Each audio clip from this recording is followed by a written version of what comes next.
Un jour, de 1666, le petit Jean-Baptiste, aka Molière, s'assoit à son bureau et dans une de ses œuvres, le misanthrope, au milieu d'un de ses actes, à l'intérieur d'une de ses scènes, fait dire à l'un de ses personnages « Et c'est une folie à nulle autre seconde de vouloir se mêler de corriger le monde ». Cette phrase, que j'ai dû relire 3 fois pour comprendre, je pensais piocher un sujet, pas une énigme. Et en fait, Philinte fait référence à certains défauts des hommes qu'ils seraient inconscients de vouloir changer.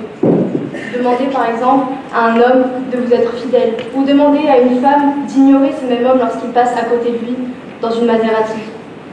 Philinte n'a pas tort, mais de là à ne pas vouloir simplement essayer de changer le monde, en 357 ans, le monde a eu le temps d'un tout petit peu changer.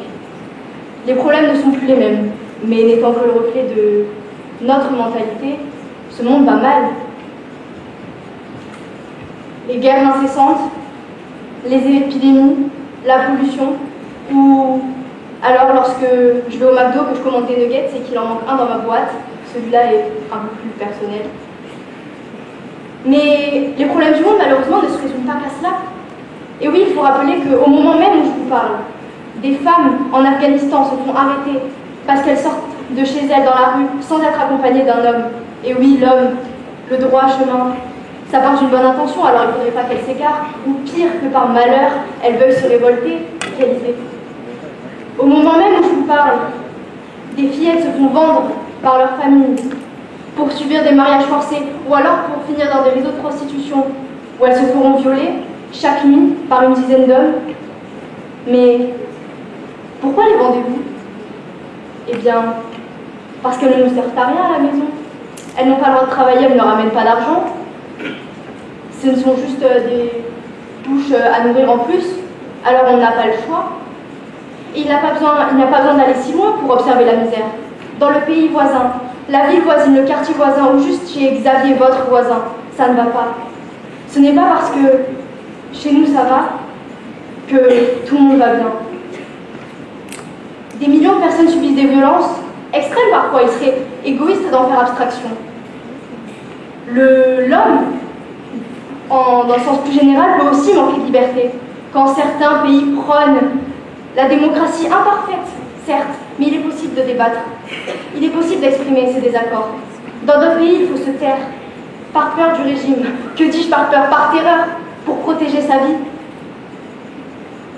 Je pourrais vous parler du désir des hommes, toujours plus grand, de vouloir être quelqu'un, de vouloir exister, ce qui découle inévitablement dans la corruption. Je pourrais également vous parler de l'engrenage de la crise climatique dans laquelle nous sommes. Ou alors encore de... Un homme vient de mourir de faim. Et dans 4 secondes, un autre homme mourra. Des choses à changer, il y en a. Et je pourrais vous en lister des centaines sans jamais m'arrêter et mourir essoufflé. Alors, comment pouvons-nous nous contenter de ce monde? Comment pouvons-nous aspirer à une telle médiocrité? Le système tel qu'il est ne peut pas durer dans le temps, il pourra sa perte inévitablement. Mais j'aimerais dire quelque chose avant. Le monde est ce qu'il est parce que nous sommes ce que nous sommes. Et il sera différent si nous sommes différents. On veut tous changer le monde, mais personne ne pense à d'abord se changer lui-même. On veut tous changer les choses sans même se rendre compte que chacun d'entre nous est uniquement centré sur sa personne. Tout le monde se bat pour sa part du gâteau sans jamais penser à la réduire. Certains peuvent penser que tant que c'est chez les autres, c'est pas grave. Et puis un beau jour, ça nous tombe dessus. Sur nous, sur un proche, une maladie, un attentat, un jour au mauvais endroit finalement. Monsieur Molière, si pour vous, la folie serait de ne pas vouloir changer le monde, alors je crois bien qu'il faut m'interner. Si les gens ont perdu espoir, il faut le retrouver. C'est lui qui nous pousse. C'est lui qui nous fait voir plus loin, alors récupérons-le. Le monde bouge et vite. Pendant que nous sommes en vacances, il ne nous attend pas. Et nous sommes en train de nous rendre compte que, à défaut de changer le monde, c'est lui qui est en train de nous changer. Si je veux, je peux. Donc je dois. Alors nous devons tout faire, le plus vite possible, par tous les moyens pour essayer de corriger ce monde. Ce monde que nous avons créé. Par égoïsme, par cupidité, par inconscience.